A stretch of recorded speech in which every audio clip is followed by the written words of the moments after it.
So as I said, I'm going to be talking about automated machine learning. And again, this is the work of a very talented group of people, mostly in Microsoft Research in Cambridge, Massachusetts.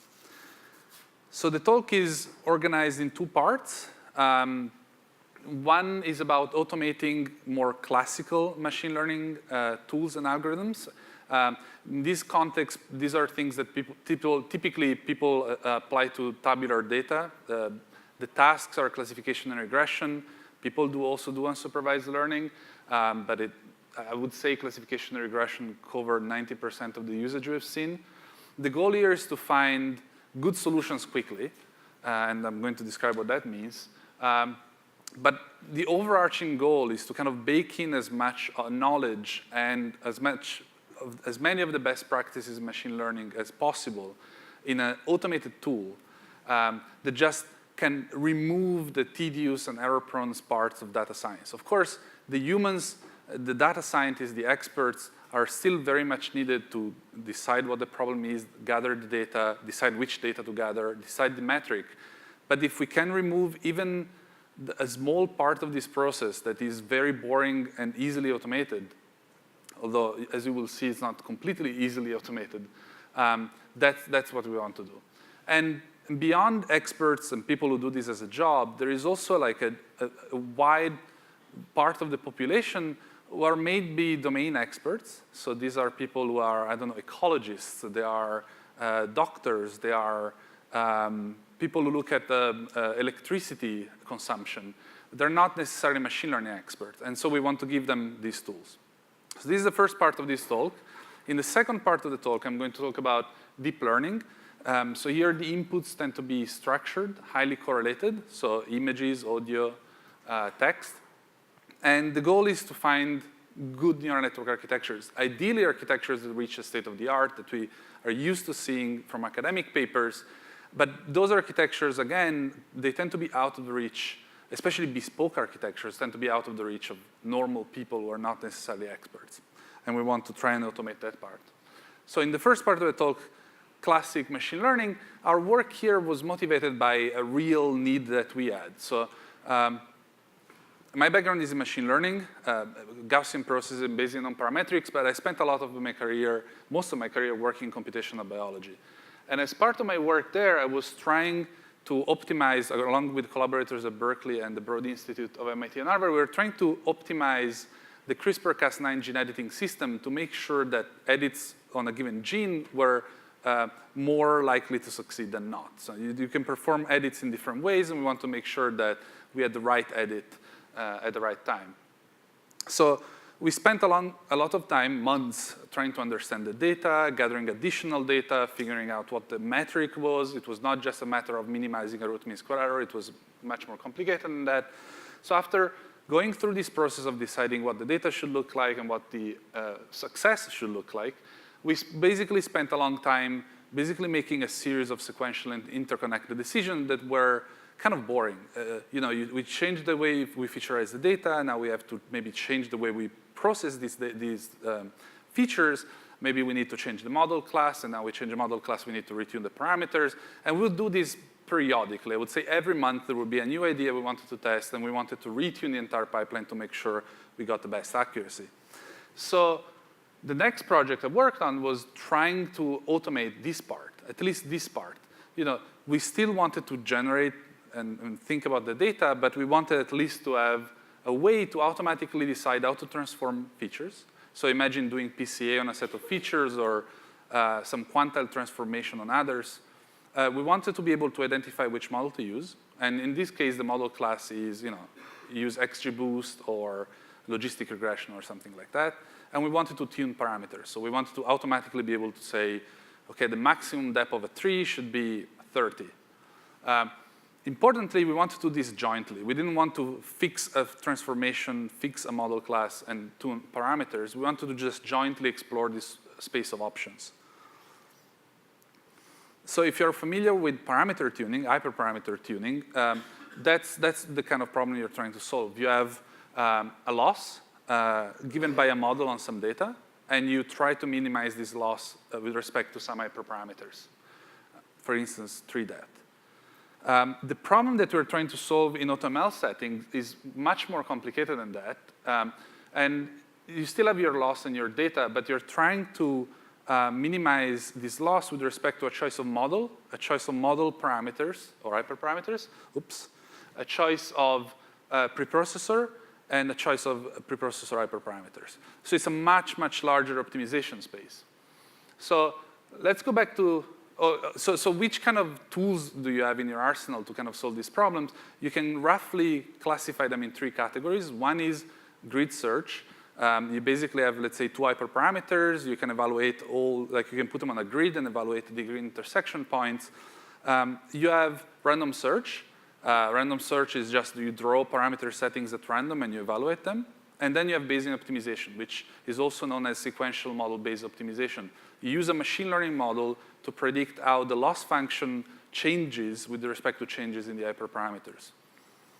So one could argue that grid search is bad. You shouldn't probably be using it. Random search is better, and in particular, incarnations and developments of random search are one of the strongest baselines in machine learning today in a lot of tasks, not just AutoML, but also many reinforcement learning tasks. And then Bayesian optimization, I would argue, under some specific circumstances, is probably the best thing you can do. So as a one-slide introduction to Bayesian optimization, imagine that you're trying to tune one hyperparameter. So you have a loss on the y-axis of this plot, and you basically want to find the best hyperparameter setting. Confusingly enough, here we're trying to maximize this loss because I mislabeled this axis. But the idea is that the loss reacts to changes in the hyperparameters following the gray dashed line that you see. So that's a true function. And if we knew the true function, we would know exactly where to set the hyperparameter, but we don't know it. So we are trying to estimate it with a model. The prediction of the model is given by the blue solid line. That's specifically the prediction from a Gaussian process. And the shaded area is the uncertainty of the model. And you evaluate a few hyperparameter settings. Those are the solid dark dots. And then the point to evaluate next is the red cross. So basically, you start with no knowledge of the function. The true value, the right value of the hyperparameter could be anywhere. You evaluate one setting. You can update your belief as to where a good point is. And then you basically evaluate the next one, and then the next one. And then eventually, you figure out the optimum, the maximum that you wanted to achieve. So it's just kind of iteratively training points, querying points on this function, re-estimating the function, and then updating your beliefs. The issue with using just this technique is that the optimization space that we're trying to navigate in automated machine learning settings is much more complicated than a one-dimensional continuous parameter. So some of the dimensions we're trying to optimize are continuous. Finding learning rates of deep neural networks, loss tends to be pretty smooth with respect to changes in learning rate, so you can use the thing I just showed. But a lot of the dimensions that we deal with are categorical. So a choice of loss function for your neural network is a categorical variable. Gaussian processes and other methods that try to model continuity don't work super well in this setting. Even more importantly, some of the dimensions of the optimization space are conditional. So if you pick a model, let's say a logistic regression, then you get to optimize the region of the parameter space that is specific to that model. But if you pick a random forest, suddenly the entire region of your parameter space becomes irrelevant, and you need to tune a different one. Even if you pick one single model, and this is a result from Bergström-Benjo, the set of hyperparameters that are important to that model changes from dataset to dataset, and most of them don't do anything. So you spend a lot of time evaluating things that don't matter. So overall, this is to convince you that this is a very hard optimization problem. And so the idea, I launched the animation a bit too soon. The idea behind our approach is that trying to model continuity in this space is a lost cause. We treat it as an unsupervised learning problem, and in particular, we treat it as a collaborative filtering problem. I can describe, the coffee break more in detail what we do, but essentially we draw samples from the space of all parameters. We evaluate them in millions of experiments across multiple data sets, and then we treat it as a recommendation system type problem. So we try one parameter setting, you tell us how well it worked, We generate a posterior distribution over all the other possible parameter settings we could explore. We evaluate one, and we iteratively improve and improve. So on the right-hand side, you have kind of an animation showing this process on one data set. Our collaborative filtering system works essentially by embedding different parameter settings in a latent space, and those are all the dots you see on the bottom. And we have a model that, from that latent space, can predict the performance of a given parameter setting. So you will see on the left-hand side the predicted performance by our model. You will see it becoming yellower and yellower, whiter and whiter, because that's towards high performance. It starts thinking that everything works at random. And then on the right-hand side, you see the uncertainty. So the model is maximally uncertain in the beginning. It doesn't know which is a good hyperparameter setting, but eventually converges towards a very dark area of high certainty, which contains most likely a good model for our data. On the top, you see accuracy as a function of number of iterations. The red dashed line is a machine learning pipeline that we configured and tuned ourselves. And if I start the animation, you see that immediately the model starts exploring a frontier kind of high-performing models around here. It's getting more and more confident about what happens. It already beat the pipeline that we configured manually. One could argue that we made it weak on purpose, but you can try it for yourself. And eventually, basically, squeezes more and more performance out of the specific data set we are considering here. So this is a paper. This is presented in a paper that we presented at NeurIPS last year. The code and the data is available, so you can just check it out on GitHub. And what's perhaps more interesting to this crowd, that this is actually a production service that is available as part of our Azure cloud offering. It's called Azure Automated Machine Learning. It's a Python SDK that you can download and use. You can use it on-prem, or you can use it in the cloud. It can be parallelized across multiple virtual machines. You can use it in Jupyter notebooks. So if you're an expert, that most likely is the way you use it. But we're also, and I think it's in private preview in Power BI. So the intended audience for this tool are business analysts. Again, people who are experts in their own domain, but not necessarily machine learning. In this context, the interface is completely graphical. You can upload your data set. You can call this automated machine learning service, and it will tell you and to configure the best model for your data. In both cases, whether you use the Python SDK or the Power BI interface, you get full interpretability of your model. So we go down to the level of explaining individual predictions. You can click on one prediction and say, why did you classify this as a cat or a dog? You can find feature importances. We are trying to bake in as much of the interpretability, state-of-the-art solutions. So please try it. OK, so the second part is about deep learning. Architecture search is an extremely exciting and very active research area, perhaps too active. So on the right-hand side, first I want to describe what does it mean to do architecture search. So on the right-hand side, you have the omnipresent ResNet. An image comes through the top, undergoes a series of transformations, and a prediction comes out at the bottom. In between, you have different layers that do different things that are connected in different ways. On the left-hand side, you see basically a super stylized version of this process. And architecture search is essentially trying to find different structures, so different ways to connect these layers, or different operations. So you could have different kind of convolutions, different size of convolutions, and so on. And in particular, particularly important for a recurrent neural network, different activations, so different non-linearities between layers. So as I said, new architecture search as the goal wants to basically find the best deep neural network architecture for a given task automatically. It's another instance of sequential model-based optimization. You have a controller, which tends to be a machine learning model, usually a reinforcement learning system or a recurrent neural network, and you basically iteratively try automatically several architectures. You see how well they work, and then you incorporate that knowledge, and eventually, hopefully, you find the best one. If you look at the progress in computer vision over the past few years, this is a slide from Kwok Lee.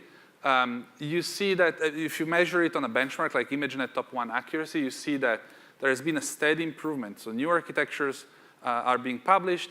They tend to move the state of the art further and improve performance. What's very interesting is that two of the most recent entries are networks that have not been found manually by grad students, but they're networks that have been found by automated means.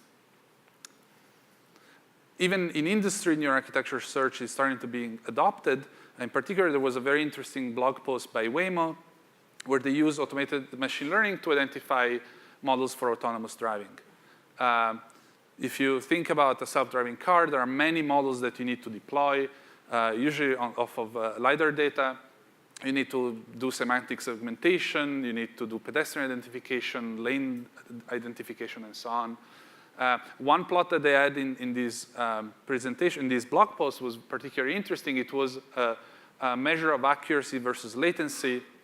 And they basically showed that if you try a bunch of architectures at random, so perform random search, you get a certain accuracy, actually pretty good for pretty high latencies.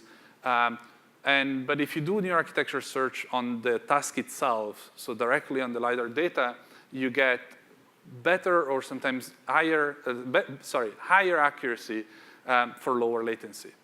And of course, latency is particularly important in these applications because the word comes at you pretty quickly in a self-driving car. So why is not everybody using new architecture search methods? Everybody's working on them. Everybody's developing new ones, but not a lot of people are using them. One of the reasons is that many of these methods, the very, very good ones, tend to be very computationally expensive. For instance, if you take NASNet on this plot, it takes 1,800 GPU days of search time to identify a good architecture, and that's on CIFAR 10. And then you transfer that to ImageNet. Just to put it in context, the amount of electricity used to perform this task is 1.6 times the average yearly US single-family home electricity usage. So if you want to squeeze even more performance out of the system, and you go up to AmoebaNets, those are 3,150 GPU days, which could power almost 3 homes for a year.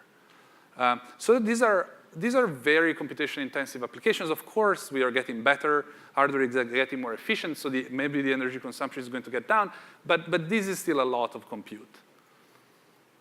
So why is it so complex? And for people in the audience who are familiar with architecture search, I'm going to talk about cell-based architectures because this is what we use. In many new architecture search methods, you create an architecture out of a kind of basic cells. And you stack in a particular pattern. You have 2 normal cells. Normal cells are basically layers, you can think of them, or a series of layers that preserve the shape of the input. And then you have reduction layers that kind of reduce the shape of the input. And you basically start with a skeleton that just says stack a normal, normal, reduce, normal, normal, reduce. And then you need to identify the structure of this normal cell in the middle and reduction cell on the right-hand side.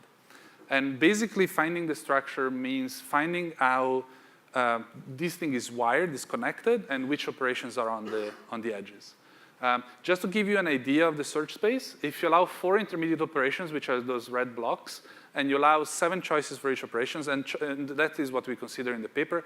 The choices are, for instance, separable convolution 3x3, separable convolution 5x5, dilated convolution, and so on. So in any case, if you consider just 4 intermediate operations and 7 total operations, you end up with 10 to the 10 possible neural networks to explore. One way to think about this is that if it took 1 second to fully evaluate a neural network from scratch and understand how well it performs, it would take 300 years to evaluate all of these configurations. So it's a huge search space. It's a pretty complex one. So what people do is that they try to basically make the stack of cells as small as possible, and they try to identify the correct cell architecture in small data sets. That's what a lot of the literature does. That's due to the cost of performing this search, but also, usually you can trade off computational cost for memory. People are also memory constrained. So you can perform the search in a small data set on a small architecture, and then what you can do, you can just stack it multiple times, keeping the cell design constant, but just adding more layers. And then if you have a large data set like ImageNet, you can just do the same thing and stack it even more to get an even better and bigger architecture. So our goal in our work is actually to remove entirely this constraint. We want to be able to perform a search no matter how big the data set is and no matter how big your architecture is. And beyond that, we want to make it possible for people to do new architecture search on ImageNet, but that would still likely take a long time. And we thought it was silly to kind of just throw away the CIFAR-10 results or results from another data set. So we want to basically further speed up the search by means of meta-learning. So reuse previous solutions to speed up convergence in new tasks. So that's what we did in this paper, which is on archive as of a few weeks ago. It's called Probabilistic Neural Architecture Search, or PARSEC. And the basic idea is that in a normal neural network, given images and labels, you find weights. In PARSEC, you find the weights, but also probability distribution over different network architectures. Meaning, you can take this object, which is a categorical distribution, and you can sample different architectures, and eventually, during the course of training, the network will specialize towards, hopefully, what is the best architecture. So more formally, we learn a probability distribution. Given targets, input features, we learn weights. The object that is particularly interesting is this prior. This is a categorical distribution that we learn, as I said. As I said, if you draw samples from these distributions, you get possible normal and reduction cells that fully specify neural networks. And now the task is just learning this distribution, which we do by Monte Carlo sampling. Which has a nice side property, which means that instead of just putting a small stack of cells in GPU memory, because that's all we can fit, and then learn what's a good architecture and then kind of stack it multiple times after the fact, what we can do is we can sample an entire architecture and put it directly in GPU memory. Because every time we sample an architecture is a fully specified architecture from our search space, we just need to put that into memory. And if we can train it, we can search over it, which is something that a lot of the state-of-the-art in the literature doesn't allow you to do. As I said, meta-learning is another important aspect of this system. The idea is that you can find the distribution of architecture on CIFAR-10. You can get a good architecture. You can transfer that distribution to the ImageNet. You can retune it for ImageNet and then get a better architecture, hopefully, for that task, and then so on and so forth for more complex and more interesting data sets. So as a quick teaser of the results, these are our results on ImageNet. I wanted to be, research tends to be extremely nuanced, which is why I wanted to show the table, but it's a bit hard to parse. So I want to tell you the take-home messages. One take-home message is that we match the accuracy of NASNet with 1 day of search time as opposed to 1,800 days of search time. So in terms of order of magnitude, we match the accuracy of systems that have 3 orders of magnitude more search time.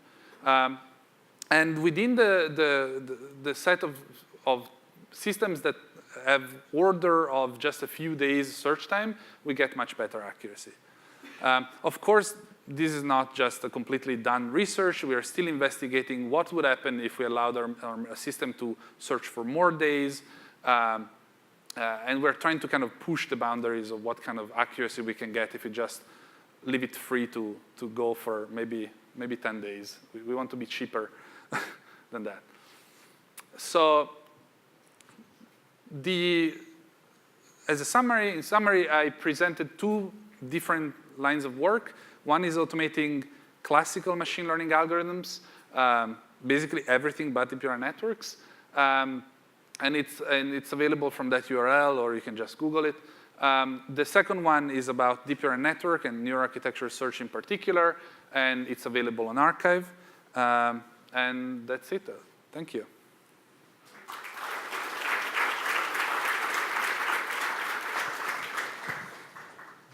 Thank you, Nicolo. Questions?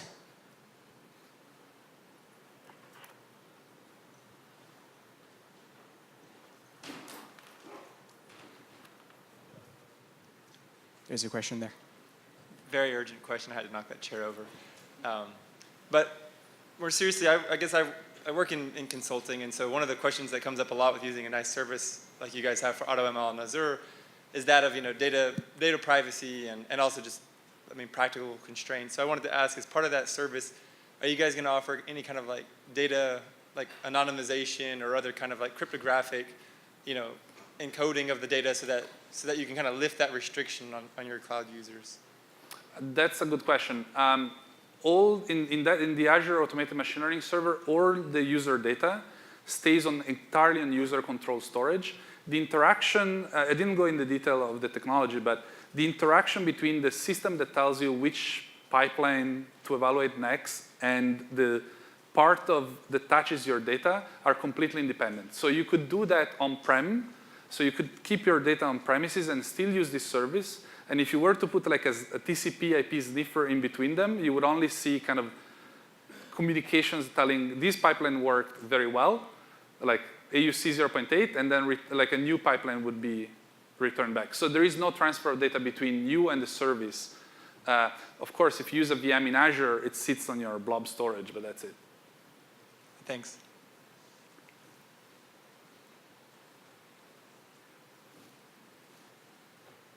Okay, let's thank Nicolo one more time.